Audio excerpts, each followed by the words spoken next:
Guerre au Yémen, la menace d'une fin de la trêve plane sur la ville d'Hodeïda. Une fille déplacée du port de Hodeïda regarde à travers la porte du refuge de sa famille à Sanaa, au Yémen, le 18 juillet 2018. Reuters, Khaled Abdullah au Yémen, les forces rebelles Houthis dénoncent une attaque de la coalition menée par l'Arabie Saoudite contre différents points de la ville portuaire d'Hodeïda. 24 heures plus tôt, la rébellion affirmait également avoir mené des bombardements contre l'aéroport d'Abu Dhabi.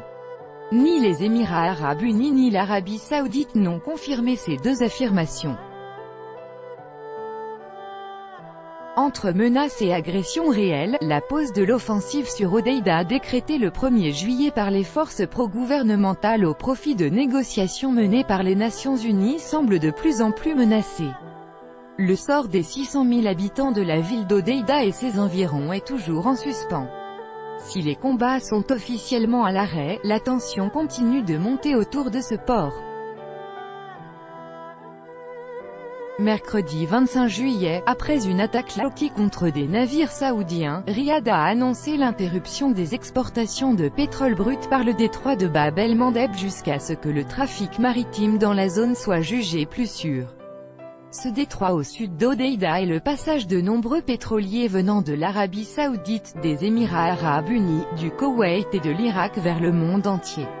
Cette annonce a rapidement fait monter les prix du pétrole. Selon de nombreux experts, l'Arabie Saoudite espère ainsi susciter une intervention internationale dans le conflit. Voilà des mois que Riyad met en garde la communauté internationale contre la menace que représenteraient les Houthis sur le port d'Hodeïda. Du côté pro-gouvernemental comme de celui de la rébellion, chacun est prêt à se battre jusqu'au bout pour reprendre la stratégie Hodeïda par laquelle transitent 70% des importations. Cela alors que des millions de civils sont aujourd'hui au bord de la famine.